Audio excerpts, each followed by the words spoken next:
नमस्कार, रात के 10 बज रहे हैं। अब देखिए 24 घंटे 24 रिपोर्टर। खबरों का हर रंग हमारे रिपोर्टर्स के साथ। 24 घंटे 24 रिपोर्टर में अगले आधे घंटे में देश दुनिया की हर बड़ी खबर। पहले शो की 4 बड़ी खबरें। निपुण सहगल आपको बताएंगे ललित मोदी को मदद पहुंचाकर विवादों में फंसी सुषमा और वसुंधरा। ललित मोदी ने मिलने और मदद की बात मानी, कांग्रेस ने मांगा दोनों का इस्तीफा। ओम प्रकाश तिवारी के साथ देखिए दिल्ली के 21 आप विधायकों पर चार्जशीट की तैयारी में दिल्ली पुलिस। आशुतोष ने ट्वीट करके कहा सुषमा की खबर से ध्यान हटाने की कोशिश। गणेश ठाकुर आपको बताएंगे महाराष्ट्र के पूर्व डिप्टी सीएम छगन भुजबल के खिलाफ ईडी ने 2 और केस दर्ज किए। कल भुजबल के 17 ठिकानों पर एसीबी ने की थी छापेमारी। और ब्रजेश कुमार सिंह के साथ देखिए घोटाले के घेरे में फंसे पूर्व केंद्रीय कपड़ा मंत्री शंकर सिंह वाघेला के ठिकानों पर सीबीआई के छापे। 700 करोड़ की जमीन के घोटाले का आरोप। वाघेला बोले फंसाया जा रहा है। तो सबसे पहले देखिए आज की सबसे बड़ी खबर।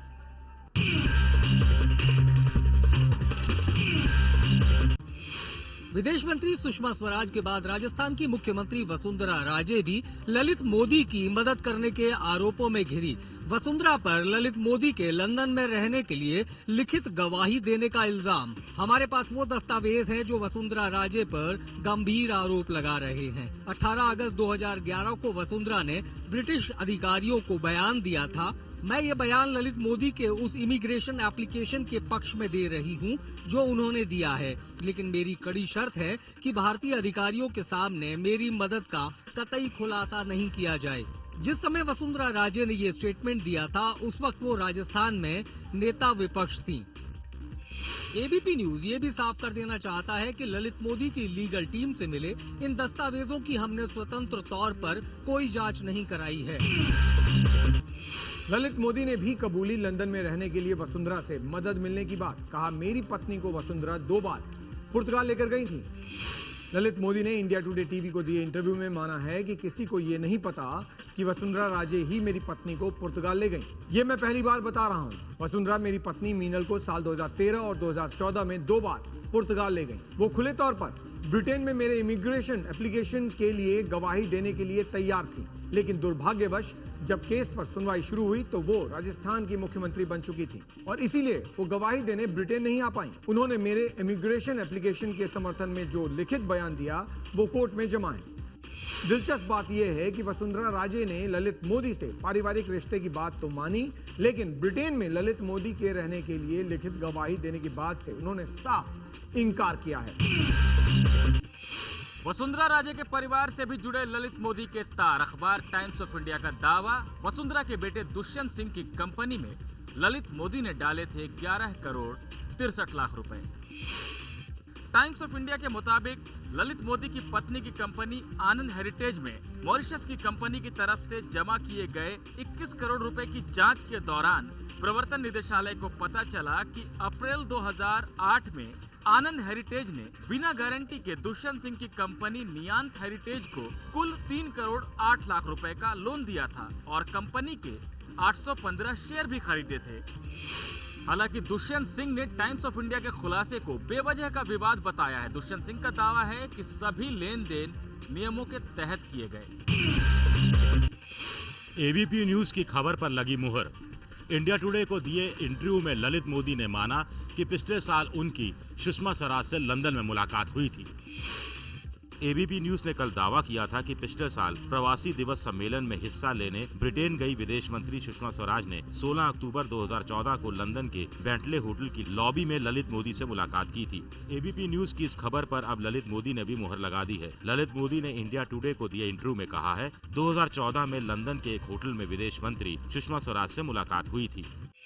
मोदी ने ये भी कहा कि पुर्तगाल जाने के लिए ब्रिटेन से ट्रैवल डॉक्यूमेंट्स हासिल करने में उन्होंने सुषमा स्वराज से मदद मांगी थी और इसी सिलसिले में उन्होंने सुषमा स्वराज को फोन भी किया था। ललित मोदी विवाद में पूर्व वित्त मंत्री चिदम्बरम ने मोदी सरकार से पूछे 7 सवाल। कहा पासपोर्ट केस में हाईकोर्ट के फैसले को चुनौती न देने का फैसला किसका था। सुषमा स्वराज के बहाने कांग्रेस मोदी सरकार पर ताबड़तोड़ हमले कर रही है। बुधवार को मोर्चा संभाला पूर्व वित्त मंत्री पी चिदम्बरम और प्रवक्ता रणदीप सिंह सुरजेवाला ने। सरकार से पूछा गया है ललित मोदी के पासपोर्ट पर हाईकोर्ट के फैसले के खिलाफ अपील न करने का फैसला किसका था। ललित मोदी को सरकार वापस लाने के लिए क्या कार्रवाई कर रही है। अगर मानवता के आधार पर मदद करनी थी तो उच्चायोग को क्यों नहीं कहा गया। Why don't you look at the contents of the letters? The context and the contents will be apparent once those letters are released. The letters speak for themselves. प्रधानमंत्री मौन योगा कर रहे हैं और मुझे लगता है कि उनका नया नाम जो है वो मौन मोदी रख देना चाहिए। पहला साल खत्म होते ही मदद का ये विवाद मोदी सरकार के लिए सबसे बड़ी परेशानी बन गया है। सवाल ये है कि क्या सुषमा और वसुंधरा पर कार्रवाई होगी। आम आदमी पार्टी ने भी ललित मोदी विवाद पर सुषमा स्वराज और वसुंधरा राजे के खिलाफ खोल दिया मोर्चा। आम आदमी पार्टी ने कहा है कि प्रधानमंत्री नरेंद्र मोदी को दोनों को हटाना चाहिए। आम आदमी पार्टी ने कहा है कि प्रधानमंत्री नरेंद्र मोदी काला धन लाने की बात करते हैं, लेकिन काले धन के आरोपी ललित मोदी को बचा रहे हैं। कैसे पैसा रूट हो रहा है, काला धन हिंदुस्तान से कैसा जाता है, मॉरिशस से राउंड ट्रिप होकर कैसे आता है कंपनियों से, और कैसा नेताओं की कंपनियों में लगते हैं पैसा, ये स्पष्ट हो गया। इस बीच सरकार ने कहा है कि सुषमा ने अपनी सफाई सबको दे दी है और वसुंधरा राजे ने भी अपना पक्ष सामने रखा है। फिलहाल जो दस्तावेज सामने आए हैं उन पर वसुंधरा के हस्ताक्षर नहीं है। एक बात जो उनके बारे में बताई गई है, जो टीवी पर भी जो डॉक्यूमेंट आया है उसमें तो उनके हस्ताक्षर की बात तो नहीं है। ललित मोदी विवाद में नाम सामने आने के बाद राजस्थान के मुख्यमंत्री वसुंधरा राजे ने बीजेपी अध्यक्ष अमित शाह से मिलने का वक्त मांगा है, लेकिन अमित शाह ने वसुंधरा राजे से कुछ दिन इंतजार करने को कहा है। इंडिया टुडे चैनल को दिए इंटरव्यू में ललित मोदी ने खुलासा किया है कि एनसीपी नेता शरद पवार, प्रफुल्ल पटेल और कांग्रेस नेता राजीव शुक्ल ने भी मुश्किल वक्त में उनकी मदद की थी। इंडिया टुडे को दिए इंटरव्यू में ललित मोदी ने कहा कि उनकी पत्नी के इलाज के लिए ट्रैवल डॉक्यूमेंट दिलवाने में कई दूसरी पार्टियों के नेताओं ने भी उनकी मदद की। सुषमा स्वराज और वसुंधरा राजे सिंधिया ने मेरी मदद की जब मेरी पत्नी बीमार थी। इसे आप पारिवारिक संबंध कहें या कुछ और, मेरी कई राजनेताओं से करीबी है। एनसीपी नेता शरद पवार और प्रफुल्ल पटेल के साथ कांग्रेस नेता राजीव शुक्ल ने भी मेरी मदद की थी। आईपीएल में वित्तीय गड़बड़ियों को लेकर लगे आरोपों पर ललित मोदी ने कहा कि उनके खिलाफ सारे आरोप राजनीति से प्रेरित हैं।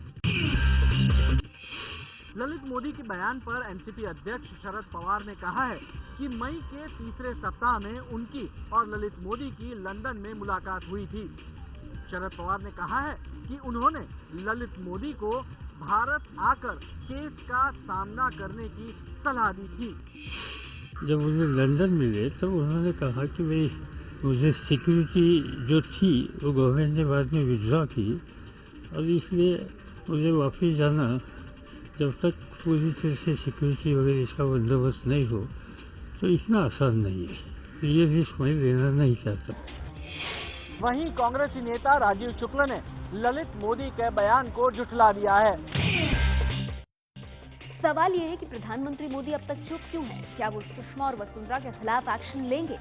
आगे बढ़ते हैं और देखेंगे 21 विधायकों पर चार्जशीट की तैयारी की खबर से आम आदमी पार्टी में खलबली।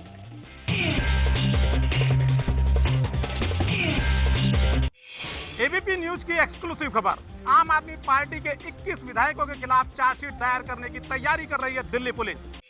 सूत्रों के हवाले से खबर है कि दिल्ली पुलिस मुख्यमंत्री अरविंद केजरीवाल, डिप्टी सीएम मनीष सिसोदिया, मंत्री सत्येंद्र जैन के अलावा आम आदमी पार्टी के विधायक जर्नैल सिंह, अखिलेश त्रिपाठी, गुलाब सिंह, रघुवीर शौकीन, संजीव झा, राजेश गुप्ता, राखी बिरलान, ऋतुराज, वेद प्रकाश, मनोज कुमार, राम निवास गोयल, सही राम पहलवान, प्रकाश जारवाल, अमानतुल्ला खान, सोमनाथ भारती, जितेंद्र तोमर, नरेश बाल्यान, सोमदत्त और इसके अलावा फर्जी डिग्री के आरोपों में घिरे करोल बाग के विधायक विशेष रवि के मामले में आरंभिक जांच जारी है।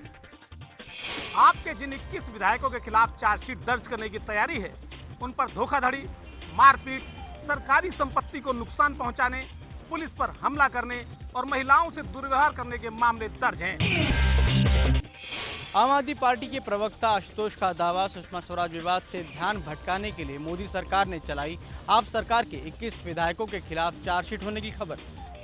आशुतोष ने ट्विटर पर लिखा, सुषमा स्वराज की खबर से ध्यान भटकाने के लिए मोदी सरकार आपके 21 विधायकों की गिरफ्तारी की खबर प्लांट की है।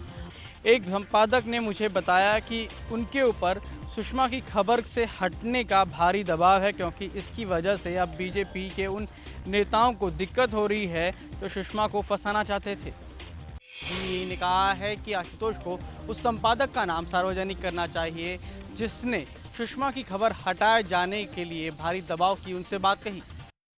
आपने किसी एडिटर का नाम लिया, उसका नाम नहीं बताया और उसके बाद कह दिया साहब उसने मुझसे कहा है। अगर मान लीजिए किसी ने कहा भी है तो आप उसका नाम बताइए। आशुतोष 25 साल जर्नलिज्म में रहे, जब वो एडिटर थे तो कितनी बार दबाव पड़ता था वो भी बता दे तो अच्छा रहे।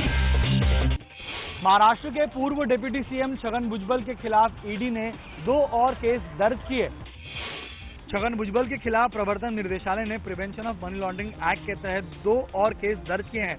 उनमें से एक केस महाराष्ट्र सदन घोटाला और कलिना भूमि आवंटन घोटाले से जुड़ा है, जबकि दूसरा नवी मुंबई में भुजबल की कंपनी के हाउसिंग प्रोजेक्ट को लेकर है। भुजबल की कंपनी हेक्स वर्ल्ड पर आरोप है कि कंपनी ने 2010 में हुई बुकिंग के नाम पर लोगों से पैसे लिए, लेकिन अभी तक काम भी नहीं शुरू किया। इसी मामले में नवी मुंबई पुलिस ने भी शनिवार को छगन भुजबल, उनके बेटे पंकज समेत कई लोगों के खिलाफ धोखाधड़ी का मामला दर्ज किया है। महाराष्ट्र एंटी करप्शन ब्यूरो ने छगन भुजबल के खिलाफ पिछले हफ्ते भ्रष्टाचार के 2 मामले दर्ज किए थे। एनसीपी के वरिष्ठ नेता छगन भुजबल के ऊपर एक एक करके गंभीर आरोप लग रहे हैं। एंटी करप्शन ब्यूरो ने उनके खिलाफ कई इंक्वायरीज शुरू कर दी हैं और इसी श्रृंखला में ताजा आरोप लगाया है पूर्व पुलिस अधिकारी संजीव कोकिल ने। जो बंबई के नामचीन ऑयल माफियाज हैं उन सब पर मैं केसेस करते जा रहा था, उन्हें अरेस्ट करता रहा और उन्हें कोर्ट भेजता रहा। इस बात से छगन भुजबल और उनके भतीजे समीर भुजबल दोनों भी बहुत दुखी और गंभीर स्वरूप से गुस्से में आ रहे थे मेरे ऊपर, जब मैं उन्हें समझा रहा था कि ये करना हमें बहुत ज़रूरी बात है। और तब वो मुझे कोशिश कर रहे थे, मुझे रोकने की कोशिश कर रहे थे कि मैं ऑयल माफिया लोगों पर केसेस ना करूं। गुजरात कांग्रेस के वरिष्ठ नेता और पूर्व मुख्यमंत्री शंकर सिंह वाघेला के गांधीनगर स्थित घर पर सीबीआई का छापा। जमीन के घोटाले के मामले में सीबीआई ने उन पर किया केस दर्ज। सीबीआई ने आज शंकर सिंह वाघेला के गांधीनगर स्थित घर वसंत बगड़ू पर छापा मारा। सीबीआई ने उनके साथ 6 अन्य लोगों पर भी केस दर्ज किया है। शंकर सिंह वाघेला और नेशनल टेक्सटाइल्स कॉर्पोरेशन के पूर्व चेयरमैन और मैनेजिंग डायरेक्टर रामचंद्रन पिल्लई पर मुंबई में परेल में एनटीसी की महंगी जमीन को कौड़ियों के भाव में निजी कंपनी को बेचने का आरोप है। केस दर्ज होने के बाद से सीबीआई ने दिल्ली, गांधीनगर, मुंबई और कोलकाता में 9 जगहों पर छापेमारी की, जिसमें शंकर सिंह वाघेला का घर भी शामिल है। शंकर सिंह वाघेला यूपीए 1 सरकार में केंद्रीय कपड़ा मंत्री थे। सीबीआई लंबे समय से उनके सामने जांच कर रही थी और उसके बाद से आखिरकार एफआईआर दर्ज की गई। ये पॉलिटिकल विंडिक्टिवनेस जो है बीजेपी की ओर से, चाहे वो ध्यान हटाने के लिए हो या गुजरात में पॉलिटिकली स्लिपरी हो बीजेपी की जमीन, जो भी रास्ता हो, ये पॉलिटिकल एक्ट है। जो भी इन्होंने मांगा वो हमने दिया और देवर कोऑपरेटिव, कोई हैरेसमेंट नहीं था। बिहार के स्वास्थ्य मंत्री ने लगाया बीजेपी नेता सुशील कुमार मोदी की पत्नी पर फर्जी डिग्री के सहारे प्रोफेसर की नौकरी करने का आरोप। बेटी को सरकारी अस्पताल में नौकरी दिलाकर पहले से ही विवादों में है रामधनी सिंह। ये है बिहार के स्वास्थ्य मंत्री रामधनी सिंह। अपनी बेटी को पटना के Indira Gandhi institute of medical science में नौकरी दिलवाने के आरोप को लेकर चर्चा में आए रामधनी सिंह ने अब बीजेपी नेता सुशील मोदी पर हमला बोला है। रामधनी सिंह का कहना है कि सुशील कुमार मोदी की पत्नी फर्जी डिग्री के आधार पर प्रोफेसर की नौकरी कर रही हैं। और सुशील मोदी को हमारी बर्खास्तगी की मांग करने से पूर्व अगर उनमें नैतिकता है तो उन्हें पहले इस्तीफा दे देना चाहिए, क्योंकि उनकी पत्नी प्रोफेसर बनी हुई फर्जी प्रमाण पत्र। बिहार में इसी साल विधानसभा चुनाव होने हैं। ऐसे में चुनाव के पहले एक दूसरे पर आरोप प्रत्यारोप की राजनीति जमकर हो रही है। एमसीडी के सफाई कर्मचारियों का धरना प्रदर्शन जंतर मंतर पर चल रहा था, जिसमें पहुंचे राहुल गांधी। कहा, मोदी राज में नहीं हो रहा गरीबों का विकास, सिर्फ वादों से नहीं आएगा बदलाव। मोदी जी सोचते हैं, केजरीवाल सोचते हैं कि वायदे करके यहाँ पे बदलाव आ सकता है। यहाँ पे वायदों से बदलाव नहीं आएगा। यहाँ पे खड़े होने के बाद, एक साथ खड़े होने के बाद, दबाव डालने के बाद फर्क पड़ेगा। ये दिल्ली की सफाई की लड़ाई नहीं है, ये हिंदुस्तान की सफाई की लड़ाई नहीं है, ये आपकी इज्जत की लड़ाई है। मोदी कैबिनेट ने साल 2022 तक सबको घर देने की स्कीम को मंजूरी दी। इस योजना के तहत गरीबों और झुग्गी झोपड़ियों में रहने वाले लोगों को सस्ते घर दिए जाएंगे। मोदी कैबिनेट ने आखिरकार देश में सबको घर देने की योजना का ऐलान कर ही दिया। Housing for all by 2020 mission से कम आय वाले लोगों को सस्ती दरों पर घर मिलेगा। गरीबों के लिए होम लोन की ब्याज दर करीब 4% रखने का प्रस्ताव है, जबकि बाजार दर करीब 10.5% है। यानी सरकार गरीबों को ब्याज दर में 6.5% सब्सिडी देने की तैयारी कर रही है। ऐसे में घर खरीदने वालों को 1 लाख से 2,30,000 रुपए तक की मदद मिल सकती है। इस योजना के तहत अगले 7 सालों में 2 करोड़ घर बनाने की योजना है। इस योजना के तहत शहरों और ग्रामीण इलाकों दोनों जगहों पर सस्ते घर बनाए जाएंगे। महंगाई काबू में करने के लिए दालों के उत्पादन को बढ़ावा देने की कोशिश में बड़ा फैसला लेते हुए सरकार ने अरहर और उड़द के एमएसपी यानी न्यूनतम समर्थन मूल्य में बढ़ोतरी कर दी है। मोदी सरकार ने अरहर और उड़द के एमएसपी यानी न्यूनतम समर्थन मूल्य में 275 रुपए प्रति क्विंटल की बढ़ोतरी कर दी। मूंग का एमएसपी भी 250 रुपए क्विंटल बढ़ा दिया गया, जबकि धान के एमएसपी में सिर्फ 50 रुपए क्विंटल की बढ़ोतरी की गई ताकि किसान दालों की तरफ रुख करें। कैबिनेट ने इसके अलावा देश में 100 से ज्यादा कृषि विज्ञान केंद्र भी खोलने का फैसला किया है। यूपी के पत्रकार जगेंद्र सिंह की हत्या केस में नया मोड़ आ गया है। यूपी पुलिस के मुताबिक वो आत्महत्या का केस भी दर्ज कर मामले की जांच कर रही है।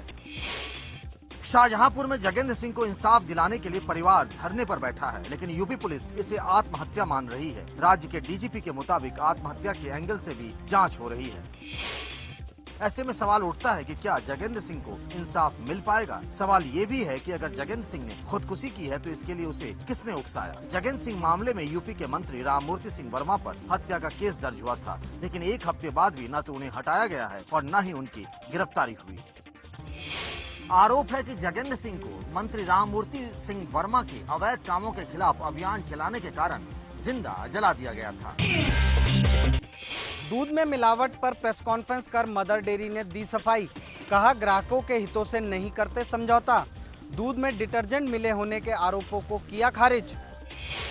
दरअसल यूपी के आगरा में खाद्य विभाग ने मदर डेयरी के दूध के 2 नमूनों में डिटर्जेंट मिलने का दावा किया है, जिसके बाद वहां एक मदर डेयरी के कलेक्शन सेंटर का लाइसेंस रद्द कर दिया गया है। इसी को लेकर आज मदर डेयरी ने सफाई दी। The milk which we supply is safe for the consumer. Mother Dairy Delhi, NCR, Uttar Pradesh, Rajasthan, Mumbai समेत कई शहरों में रोजाना लगभग 35 लाख लीटर दूध की सप्लाई करती है। इसलिए दूध में मिलावट की खबरें आने के बाद ग्राहकों के मन में आशंकाएं पैदा हो गई हैं। भारत और विदेश में मशहूर इमारतों का डिजाइन तैयार करने वाले मशहूर architect Padma Vibhushan Charles Korea का निधन।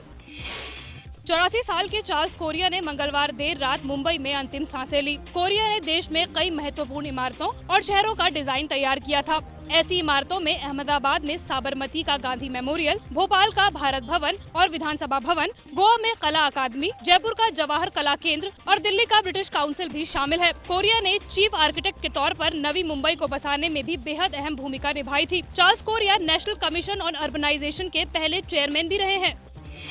नए शहरों और बेमिसाल इमारतों के निर्माण के लिए चार्ल्स कोरिया को राष्ट्रीय और अंतर्राष्ट्रीय सम्मान दोनों मिले हैं, जिसमें 1972 में पद्मश्री और 2006 में पद्म विभूषण सम्मान भी शामिल है। सनी देओल की फिल्म मोहल्ला 80 का ट्रेलर लीक हो गया है। गालियों के इस्तेमाल और बोल्ड सीन्स की वजह से फिल्म चर्चा में आ गई है। मिनरल वाटर चाहिए तो कहीं और जाओ, गंगा में हमारा विश्वास अब भी अटल है।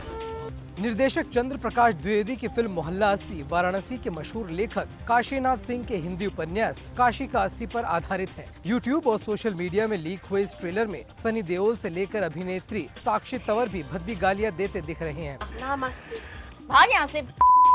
भगवान शंकर का भेष धरा एक शख्स भी फिल्म में गालियां देता दिख रहा है। फिल्म में दिखाया गया है कि कैसे वाराणसी में टूरिज्म के बिजनेस में नैतिकता को ताक पर रखा जा रहा है। मोहल्ला 80 2011 में ही बन गई थी, लेकिन रिलीज इस साल होगी। चाणक्य जैसा मशहूर सीरियल और पिंजर जैसी मशहूर फिल्म बनाने वाले डॉक्टर चंद्र प्रकाश द्विवेदी खुद सेंसर बोर्ड के सदस्य भी हैं।